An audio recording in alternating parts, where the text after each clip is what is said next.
السلام عليكم ورحمة الله وبركاته. أهلا بكل متابعينا الغاليين، يا رب تكونوا بخير. يا ريت لو أول مرة تشوفني يسعدني ويشرفني تنزل تشترك معانا في القناة وتفعل زر الجرس عشان يوصلك كل جديد من قناة نوفا سات. يا ريت يا جماعة تعملوا لنا متابعة على الفيسبوك، قناة نوفا سات على الفيسبوك يا جماعة. لوجو القناة واضح قدامكم فوق على اليمين، تمام.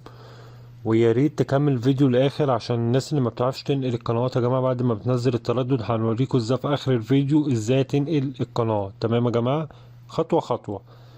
طبعا دلوقتي هندخل على قائمه التركيب، قائمه الترددات زي ما واضحه قدامكم يا جماعه. هتدوس اوكي، لحظات هتظهر لكم القائمه دي.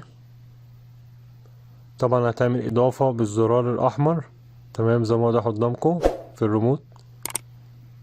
هتظهر لك القائمه بالشكل ده، هتكتب التردد بتاعك، تمام، اللي هو التردد ومعدل الترميز والاستقطاب، تمام، زي ما واضح قدامك اهو يا جماعة في الصورة.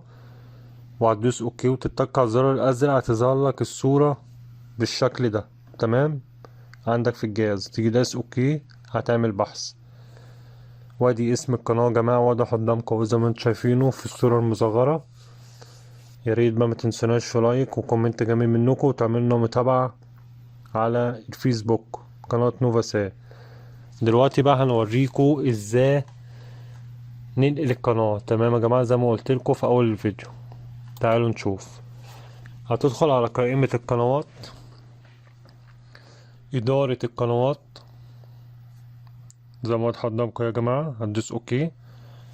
طبعا احنا في عندنا اغلاق وشطب وحركة، تمام.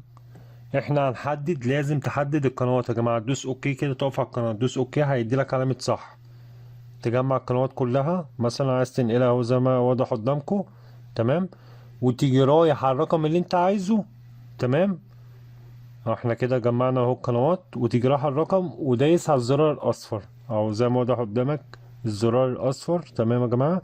هتلاقي القناة اتنقلت معاك، وبعد كده تخرج وتيجي حافظ البيانات، تمام يا جماعة. يا ريت بقى ما تنسوناش بلايك وكومنت جميل منكم، وتعملوا لنا متابعة على الفيسبوك.